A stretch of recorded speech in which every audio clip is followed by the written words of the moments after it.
কাজ আছে লোক শর্ট, এখন থেকে কোনো ছুটি হবে না। আগে ছুটি দিচ্ছে, ওই ছুটির কথা ভাব।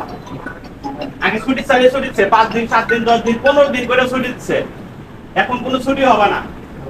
তারপরে ছুটি চালিয়ে ছুটি হবে না। যদি কখনো অসুস্থ হও তাহলেও ছুটি হবে না।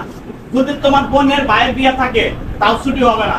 যদি বলো চাচা মারা গেছে, অমুকে এটা করছে, অমুকে ওটা করছে, খালাতো ভাইয়ের বিয়ে, আমার আম্মা আব্বা অসুস্থ হাসপাতালে ভর্তি, ছুটি হবে না।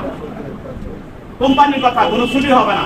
সোজা কথা, কোনো ছুটি হবে না। তোমার যদি ছুটির দরকার থাকে তুমি চাকরি ছেড়ে চলে যেতে পারো, সোজা কথা।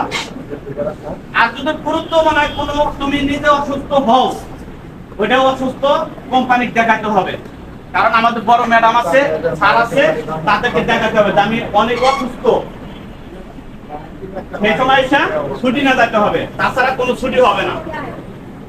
আর আরেকটা কথা, কোন হেল্পার টুল নিয়ে বইতে পারবেন না। তারপরে বিশেষ কথা, সেটা হলো যদি কোনো হেল্পার 3 বছর হয়েছে মেশিন চালাতে পারেন না, তার চাকরি থাকবে না। মেশিন চালানো শিখতে হবে, মেশিন চালাতে হবে। 3 বছরের উপরে হয়েছে। আর যারা 2 বছর হয়েছে তারা মেশিন চালানোর চেষ্টা করবেন। যে 2 বছর বয়স হয়েছে, 1 বছর হয়েছে চাকরির বয়স, তাই এখনো মেশিন চালাতে পারেন না, তারা মেশিন চালানো শিখবেন। যদি না পারেন তাহলে 3 বছর 4 বছর হয়ে গেছে গা, তাদেরকে আর রাখবে না কোম্পানি। নতুন করে নিয়োগ দিয়া, তোমার বাদ দিয়া নতুন করে নিয়োগ দিয়ে হেল্পার দিব। আর একটা বিশেষ কথা, সেটা হলো আমাদের অফিসে বলতে আমাদের 6 তলা ফ্লোরে এই লাইনের একটা ছেলে আসছিল, নাম হলো সাদ্দাম। অনেকে চেনো? নতুন আছে তারা হয়তো চেনো না, সানগ্লাস পরা থাকতো সাদ্দাম। এই সাদ্দাম অনেক অসুস্থ, হাড্ডির ভিতরে টিউমার হয়েছে, অসুস্থ, হাসপাতালে ভর্তি, হাড্ডির ভিতরে টিউমার হয়েছে। তার অপারেশন করতে 6 লক্ষ টাকা লাগবে।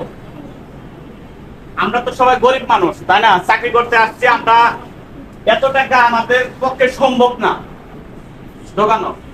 আর কারণ তো বিপদ আবার বলে আসে না, কার কখন কিভাবে বিপদ আসে কেউ জানে না। সে কিন্তু সুস্থ একজন মানুষ ছিল, দেখছো না? সুস্থ। সে কি ভাবতো যে আমার এত বড় একটা রোগ হবে, এতগুলা টাকা লাগবে? কখনো ভাবতো না যে আমাদেরও তো এরকম হতে পারে। এইটার উপলক্ষে সে সাহায্য চাইছে, সবার কাছে সাহায্য চাইছে, দোয়া চাইছে। আমি সবার কাছে রিকোয়েস্ট, সর্বনিম্ন 50 টাকা করে আনবেন, আর উপরে 100 500 200 যে যা পারেন, সর্বনিম্ন 50 টাকা করে সবাই প্রত্যেকজন কালকে আনবেন। একটা লোক যেন মিস না থাকে যে ভুলে গেছে গা, বলে আনতে পারি না, সকালে তাড়াহুড়া করে করছি, কেউ যেন মিস না করেন, ঠিক আছে? কারণ আবার বলা যায় না কার কখন কিভাবে হওয়া যায়। সে কখনো ভাবে নাই যে আমি কারোর কাছে সাহায্য চাইবো, কখনো কিন্তু ভাবে নাই, কিন্তু হয়ে গেছে, ঠিক আছে?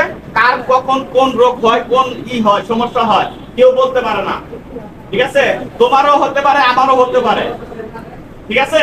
সবাই কালকে 50 টাকা করে নিয়ে আসবেন, আর উপরে যা পারেন, ঠিক আছে? যেহেতু 6 লক্ষ টাকার দরকার, ঠিক আছে? যান।